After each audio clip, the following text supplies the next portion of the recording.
फरवरी 2022 में रूस ने यूक्रेन पर आक्रमण करके युद्ध शुरू किया था, जो अब और भी ज्यादा भीषण हो चला है।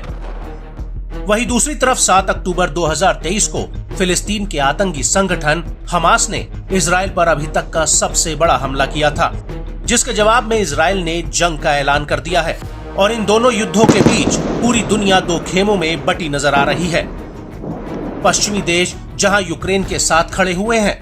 वहीं इजराइल हमास युद्ध में रूस समेत ईरान, लेबनान, इराक जैसे देशों में लगातार फिलिस्तीन के समर्थन में प्रदर्शन हो रहे हैं और बार बार ऐसा खतरा मंडरा रहा है कि कहीं ईरान और लेबनान इस युद्ध में न कूद पड़े।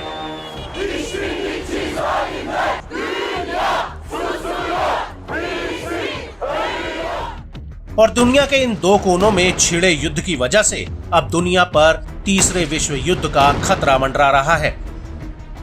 और इसी को लेकर अमेरिका की टेस्ला और एक्स यानी ट्विटर कंपनी के मालिक एलन मस्क ने पश्चिमी देशों के इन देशों में हस्तक्षेप को लेकर बड़ी तीखी प्रतिक्रिया दी है। उन्होंने कहा कि यूक्रेनी सैनिकों को रूस के खिलाफ खतरनाक स्थिति में भेजने का पश्चिमी देशों का दृष्टिकोण मांस पीसने वाली चक्की के बराबर हो सकता है। एलन मस्क का कहना है कि यूक्रेन में तुरंत युद्ध विराम होना चाहिए और रूस से संबंध सामान्य करके तीसरे विश्व युद्ध की संभावना को रोका जाना चाहिए। एलन मस्क ने अपने बयान में आगे कहा कि हम एक के बाद एक मूर्खतापूर्ण निर्णयों के साथ नींद में चलते हुए तीसरे विश्व युद्ध की ओर बढ़ते जा रहे हैं। मस्क के मुताबिक प्रमुख महाशक्तियों के बीच बातचीत की कमी की वजह से शक का एक माहौल पैदा हो गया है, जहां पर हर खेमा एक दूसरे को शक की निगाह से देख रहा है कि कहीं दूसरा पक्ष उसके ऊपर हमला करने की तैयारी तो नहीं कर रहा।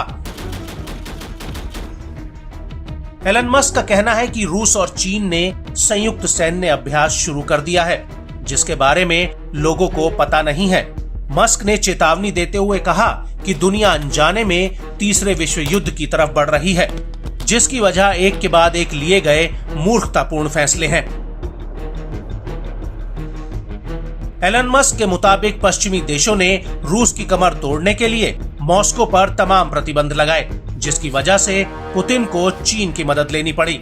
और इसकी वजह से रूस और चीन का एक ताकतवर गठबंधन बन सकता है, जिसमें रूस कच्चा माल मुहैया कराएगा और चीन के पास महत्वपूर्ण औद्योगिक क्षमता है, जिससे वो सैन्य ताकत को हासिल कर सकते हैं।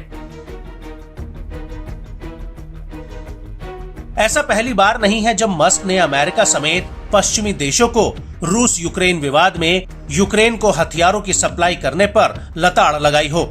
जब अमेरिका ने यूक्रेन को क्लस्टर बम दिए थे, तब भी उन्होंने मुखरता से इसका विरोध किया था और कहा था कि अमेरिका द्वारा यूक्रेन को क्लस्टर बम उपलब्ध कराना हताशा में लिया गया निर्णय है।